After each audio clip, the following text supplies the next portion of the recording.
Good morning students. आज मैं आपको भारत में राष्ट्रवाद, इससे पहले आपको इतिहास का पहला पाठ यूरोप में राष्ट्रवाद का उदय समझाया था और क्वेश्चन आंसर लिखवाए थे। अब इसके बाद दूसरा पार्ट, इसका पाठ है भारत में राष्ट्रवाद। आपका इस साल कोर्स बदल चुका है। आपको सामाजिक अध्ययन की 4 किताबें हो गई हैं, तो आप इसको मार्केट से परचेज कर लीजिए। और ये आपका इतिहास का दूसरा पार्ट चल रहा है। उम्मीद है आपने पहला पार्ट पूरा कर लिया होगा। अब ये भारत में राष्ट्रवाद में आपको समझाने जा रही हूँ।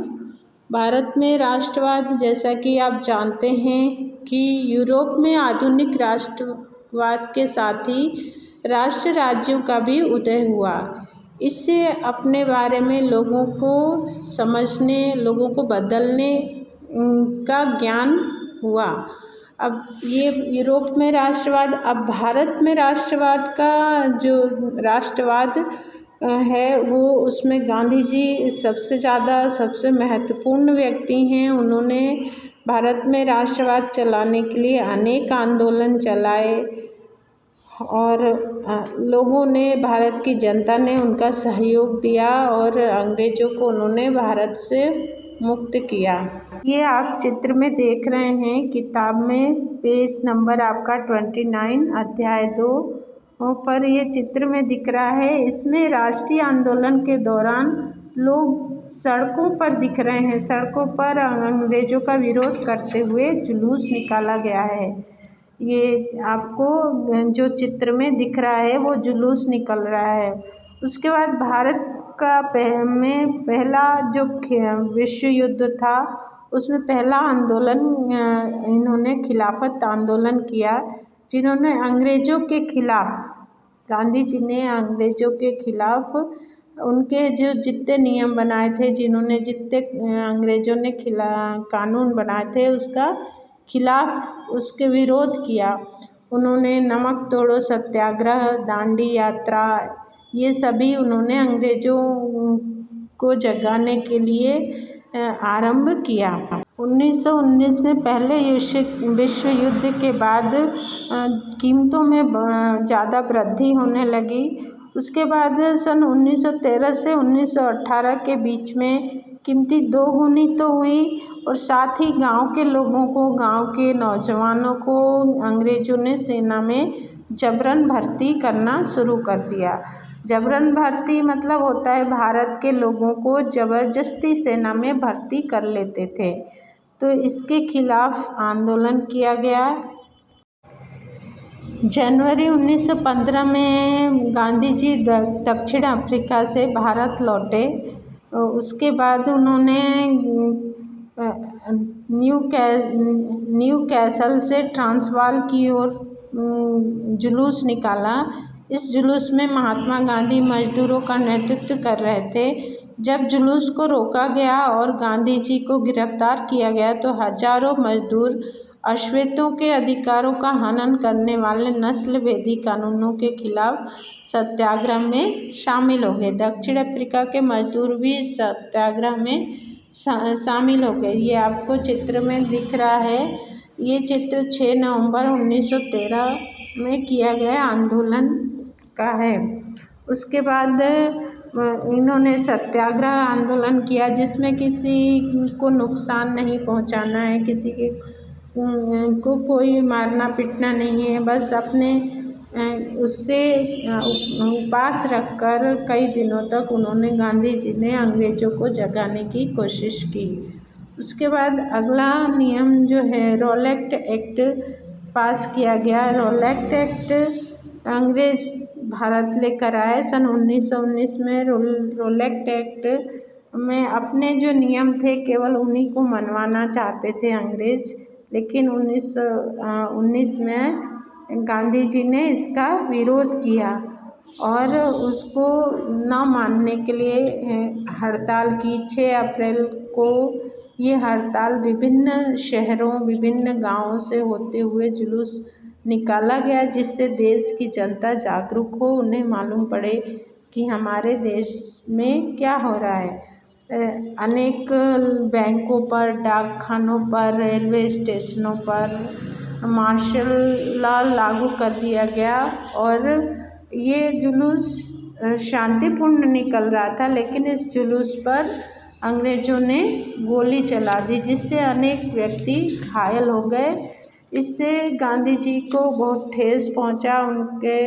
उन्होंने इस आंदोलन के खिलाफ बहुत ही दुखी हुए अंग्रेज़ों के इस बर्ताव से। उसके बाद 13 अप्रैल को अंग्रेज़ों ने जलियांवाला बाग हत्याकांड किया। इसमें उन्होंने एक सभा हो रही थी जलियांवाला बाग, पंजाब में जलियांवाला बाग है, उसके अंदर सभा हो रही थी, तो अंग्रेज़ों ने उसके गेट को बंद कर दिया और उसके अंदर लोगों फायरिंग चालू कर दी उस बाग के अंदर, जिससे हज़ारों की संख्या में लोग वहीं अपने मौत के घाट उतर गए और कुछ लोग अपनी जान बचाने के लिए इधर उधर भागे। वहाँ जो कुआं बना हुआ था उसमें कूद गए। इसको देखकर लोगों का मन बहुत ज़्यादा दुखी हुआ और अंग्रेज़ों के खिलाफ हो गए सभी लोग। इससे दुखी होकर सन 1919 में बम्बई में एक खिलाफत समिति का गठन किया गया, जिसमें के मोहम्मद अली और शौकत अली दोनों भाइयों ने अधिक इसमें भागीदारी दी और इस मुद्दे पर संयुक्त जानकारी की संभावना महात्मा गांधी के साथ इसकी चर्चा हुई। 1920 में कांग्रेस के कलकत्ता अधिवेशन में महात्मा गांधी ने दूसरे नेताओं को भी इस बात के लिए राजी किया और आंदोलन चलाने लगे। उसके बाद अंग्रेज़ों के लिए असहयोग आंदोलन चलाया गया, अर्थात उनके किसी भी कार्य में सहयोग नहीं देना ये लोगों ने चालू किया कि कोई भी उन्होंने नियम बनाया उसका विरोध करना है, उसको उनको सहयोग नहीं देना है। उन्होंने विदेशी वस्तुओं का बहिष्कार करना चालू कर दिया। जो भारत के बाहर से बनी हुई वस्तुएं, विदेशों से बनी हुई वस्तुएं आती थी, उनका बहिष्कार कर दिया। बच्चे स्कूल जाना छोड़ दिए, सभी लोग ऑफिस जाना छोड़ दिए, सबने अपने अपने नौकरियों से रिजाइन दे दिया, बच्चे स्कूल की पढ़ाई छोड़ दिए। विदेशी कपड़ों का बहिष्कार किया गया। विदेशी कपड़े जितने थे सभी अपने घरों से भी कपड़े निकाल के उसमें आग लगा दी। उसके बाद ये आंदोलन धीरे धीरे शहरों में, पूरे शहर में फैल गया और आंदोलन की शुरुआत शहरी मध्य वर्ग के हिस्सेदारी के साथ हुई। हजारों विद्यार्थी स्कूल कॉलेज छोड़ दिए, हेडमास्टर और शिक्षकों ने इस्तीफा दे दिया, वकीलों ने मुकदमे लड़ना बंद कर दिया। मद्रास के अलावा अधिक प्रांतों में चुनावों का बहिष्कार कर दिया गया और विदेशी कपड़ों की होली चलाई जाने लगी। 1921 से 1922 के बीच विदेशी कपड़ों का आना भारत में बंद हो गया। उसकी कीमत विदेशी कपड़े 102 करोड़ के विदेशी कपड़े की कीमत घटकर 57 करोड़ रह गई और आयातित कपड़ों को छोड़कर केवल भारतीय कपड़े लोग पहनने लगे। कपड़ा मिलों और हथकरघों में उत्पन्न हुए कपड़ा ही लोग पहनते थे। शहरों में आंदोलन हुआ, उसके बाद ग्रामीण क्षेत्रों में भी यह आंदोलन धीरे धीरे दिखाई देने लगा। गांव के लोगों में जैसे बाबा रामचंद्र, इसमें पहले फिजी में गिरमिटिया मजदूर के तौर पर इस आंदोलन में उन्होंने भाग लिया। उसके बाद जितने भी जमींदार थे, सरपंच थे, सभी ने इस आंदोलन में भाग लिया और सब ने अंग्रेज़ों का विरोध किया। 6 जनवरी 1921 को संयुक्त प्रांत में रायबरेली के पास पुलिस ने किसानों पर गोली चलाई। जवाहरलाल नेहरू घटना स्थल के दौरान उन्होंने वहाँ दौरा किया, लेकिन पुलिस ने उन्हें रोक लिया। गुस्से में नेहरू ने अपने आसपास खड़े किसानों को संबोधित किया। बाद में इस सभा के बारे में उन्होंने बताया था कि उनका आचरण खतरे के सामने होते हुए भी बहादुर, शांत और निश्चित लोग जैसे था। पता नहीं उन्हें क्या महसूस हो रहा था, लेकिन मुझे पता है कि मैं क्या महसूस कर रहा था। एक पल के लिए मेरा भी खून खौल उठा था। अहिंसा तो न जाने कहाँ छूट गई थी, लेकिन सिर्फ एक पल के लिए, जिसे ईश्वर की कृपा से हमें विजय द्वार पर ले जाने के लिए भेजा गया है। उस महान नेता के विचार मुझे याद आ गए और मैंने देखा कि मेरे आसपास बैठे और खड़े किसान मेरे से कम उत्तेजित, मेरे से ज़्यादा शांत थे।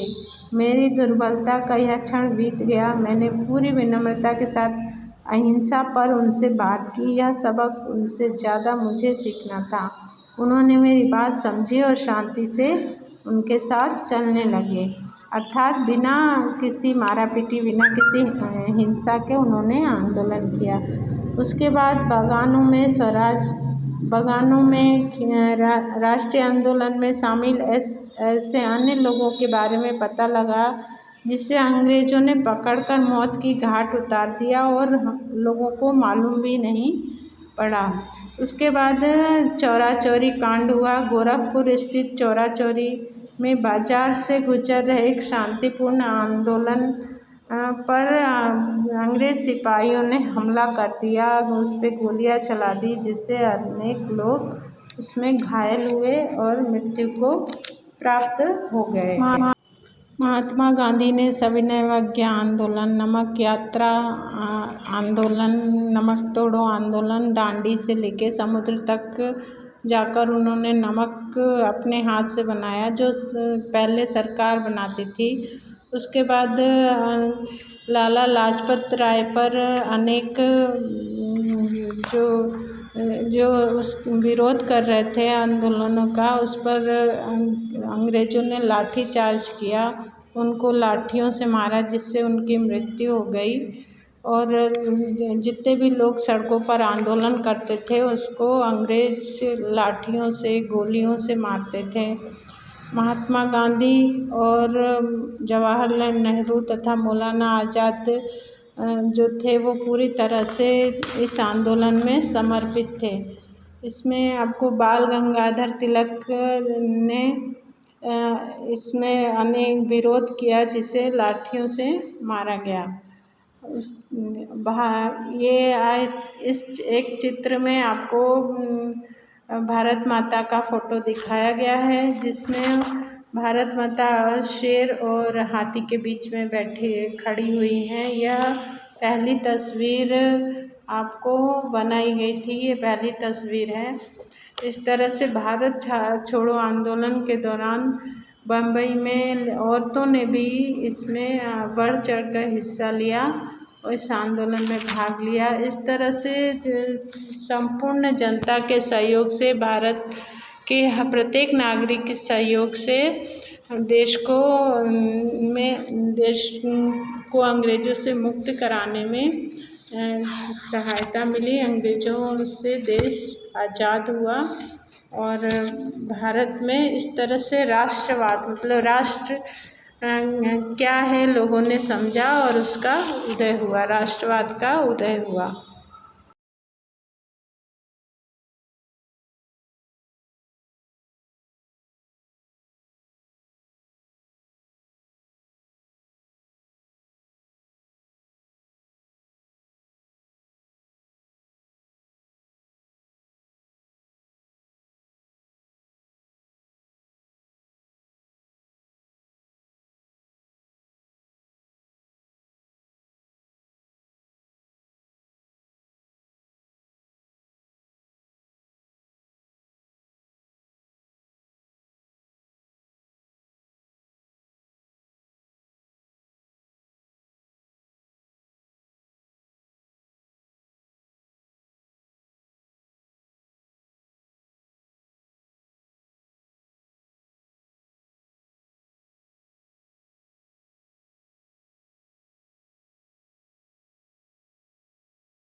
इस तरह से आपका पाठ 2 भारत में राष्ट्रवाद आपको मैंने समझा दिया है। इसके प्रश्न उत्तर मैं अगले वीडियो में आपको भेजूँगी। जब तक आप पहला पाठ पूरा करके आप इसको कॉपी में रख लीजिए।